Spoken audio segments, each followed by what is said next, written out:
एक आदमी एक हाथी लाया, उसको जंजीर से बांध दिया। जब जंजीर से बांध दिया तो हाथी जंजीर को तोड़ने का प्रयास करने लगा। कुछ दिन वो प्रयास करता रहा। जब वो नहीं तोड़ पाया तो वो तोड़ना बंद कर दिया। जब महावत समझ गया कि हाथी ये जंजीर नहीं तोड़ रहा है तो महावत ने उसको रस्सी से बांध दिया। एक आदमी आया, पूछा, इतना शक्तिशाली विशाल हाथी है और आपने इसको रस्सी से बांध रखा है। उसने बताया, पहले जब हम लाए थे तब इसको हम जंजीर में बांधते थे, लेकिन जब ये जंजीर तोड़ना बंद कर दिया तब से हम इसको रस्सी में बांध रहे हैं। हाथी रस्सी और जंजीर में अंतर ना समझ पाने के कारण इस अंधविश्वास में फंसा हुआ है। बंधा तो वो रस्सी में है, लेकिन वो समझ रहा है कि हम जंजीर में बंधे हुए हैं, इसलिए वो तोड़ नहीं रहा है। इसी प्रकार हमारा मानव समाज भी अंधविश्वास में फंसा हुआ है। अंधविश्वास मनुष्य के लिए सदैव ही हानिकारक ही सिद्ध हुआ है। इसलिए सच्चा सुख पाने के लिए मनुष्य का सबसे पहला कार्य है कि वो अंधविश्वास को त्याग दे। बिना तथ्य, तर्क और विज्ञान पर कसौटी कसे हुए किसी मिथ्या बात को सच मानना ही अंधविश्वास है। अंधविश्वास अधिकतर धर्म से संबंधित होते हैं, क्योंकि लोग धर्म को तर्क के परे मानने के आदी हो गए हैं। उदाहरण के लिए ईसाइयों में अंधविश्वास था कि सूर्य पृथ्वी के चारों ओर घूमता है, जिससे दिन और रात होता है।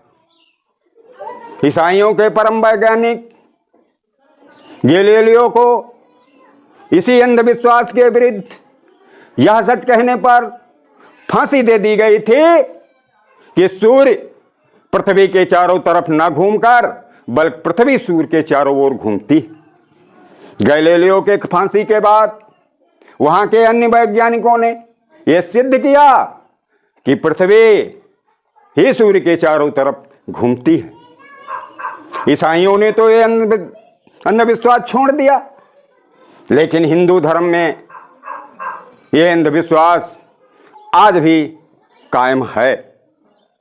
हिंदू धर्म के ठेकेदार पंडित तुलसीदास अपनी रामायण उर्फ रामचरितमानस में लिखते हैं एक यह श्लोक कि कौतुक देख पतंग भुलाना, एक मास ते ही जात न जाना, मास दिवस कर दिवस भा और मरम न जाना कोई, और रवि समेत घोड़ा थक्यो निशा कौन विधि होय। अर्थ है, सूर्य जब रथ पर सवार होकर पृथ्वी के चक्कर लगा रहा था, वो जब अयोध्या पर पहुंचा तब वहां राम जन्म उत्सव को देखकर एक महीना उसको बीतते वो जान नहीं पाया। इस प्रकार एक महीने का एक दिन हो गया। रथ पर सूर्य, घोड़ा सब थक गए और रात हो तो किस प्रकार हो। इस प्रकार का अंधविश्वास आज भी कायम है, जिसको अंधविश्वासी लोग अंधश्रद्धा पूर्वक पढ़ते हैं। वैसे तो अंधविश्वास सभी धर्मों और ग्रंथों में थोड़ा बहुत पाया जाता है, लेकिन हिंदू धर्म में अंधविश्वास अत्यधिक ग्रस्त है। इसमें गाय की पूजा करते हैं जो पशु है, चींटियों को आटा चुनाते हैं, सर्प को दूध पिलाते हैं, लेकिन मानव के बराबरी के सिद्धांत को अमान्य ठहराते हैं जो विश्व भर में मान्य है। इसका कारण है अंधविश्वास। हिंदू धर्म में अंधविश्वास के 4 विशाल स्तंभ हैं। पहला है पूर्व जन्म, दूसरा है भाग्यवाद, तीसरा है वर्णभेद, चौथा है जाति विस्मय। जन्म का अंधविश्वास इस प्रकार का है कि इस जन्म से पहले हमारा एक जन्म और था, उस जन्म के क्रियाकलापों के आधार पर ही ईश्वर ने हमारा भाग्य लिख दिया, जिसका हम वर्तमान में फल भोग रहे हैं, और इस जन्म में जो हम करेंगे इसका फल हमको अगले जन्म में मिलेगा। ऐसी ही ईश्वरीय व्यवस्था बताई गई है। कितना निरा झूठ व छल कपट है। तीसरा स्तंभ वर्णवेद के संबंध में कथन एवं विश्वास है कि वर्ण और जातियां ईश्वर ने ही बनाई है। जो गरीब है या गरीब घर में जन्मा है या शूद्र घर में जन्मा है, ये सब ईश्वर की ही कृपा से सब हुआ है। इसको बदलना, इसमें यदि कोई परिवर्तन चाहता है, इसमें कोई बदलाव लाना चाहता है, इस पर कोई विश्वास नहीं करता, तो वो बहुत बड़ा पाप करता है। ईश्वर उसको इस दंड के स्वरूप नरक में ढकेलेगा, जहां वो नाना प्रकार के कष्टों को भोगेगा। ऐसे ही ईश्वरीय व्यवस्था बताई गई है। चौथा स्तंभ है जात विषमता। जात विषमता एक ऐसा मानसिक रोग है जो मनुष्य को खोखला कर देता है। जो मनुष्य मानव में भेद मानता है वह मनुष्य नहीं हो सकता।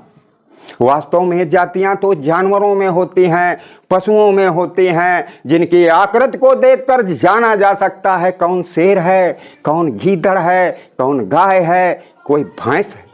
लेकिन मनुष्यों में जातियां नहीं होती। केवल जलवायु के अनुसार गोरे, काले, लंबे, नाटे हो सकते हैं।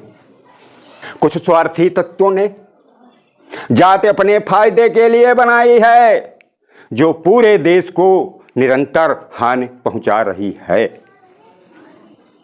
पूर्व जन्म के अंधविश्वास ने 98%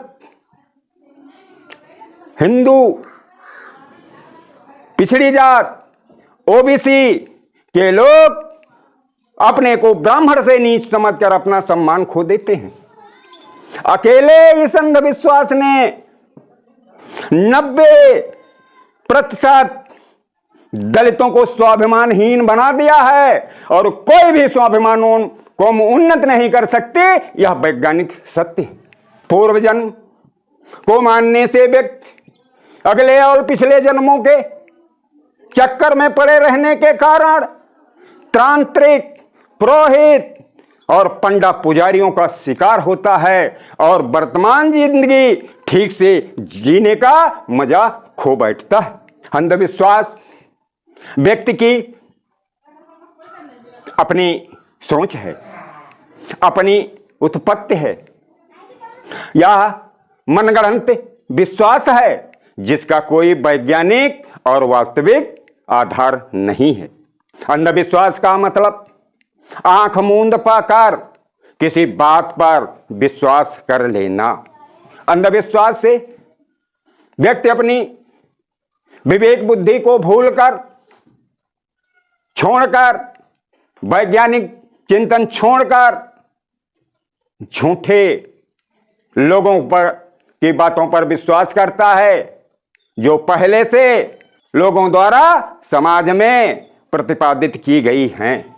आज वैज्ञानिक युग है, कि बिना विज्ञान की कसौटी पर कसे किसी मिथ्या बात को मानना और अंधविश्वास में फंसकर कुंभ मेढक की तरह अंधभक्ति और अंधश्रद्धा की चार दीवारी में कैद होकर हम प्रगति का सपना नहीं देख सकते। आश्चर्य का विषय है, एक तरफ आधुनिक वैज्ञानिक प्रयोगशालाएं प्रमाणित तथ्यों को रख रही हैं, दूसरी तरफ हम अंधविश्वास और अंधश्रद्धा से वशीभूत होकर अपनी पैरों पर कुल्हाड़ी मार रहे हैं।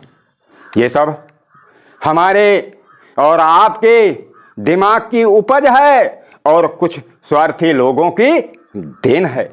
यदि कोई इस अंधविश्वास के पचड़े से बाहर न निकल सका तो वो अपने तक ही सीमित होकर रह जाएगा। जो लोग वैज्ञानिक मूल्यों को मानकर अंधविश्वास को त्याग कर आज वो विकसित देश की श्रेणी में हैं।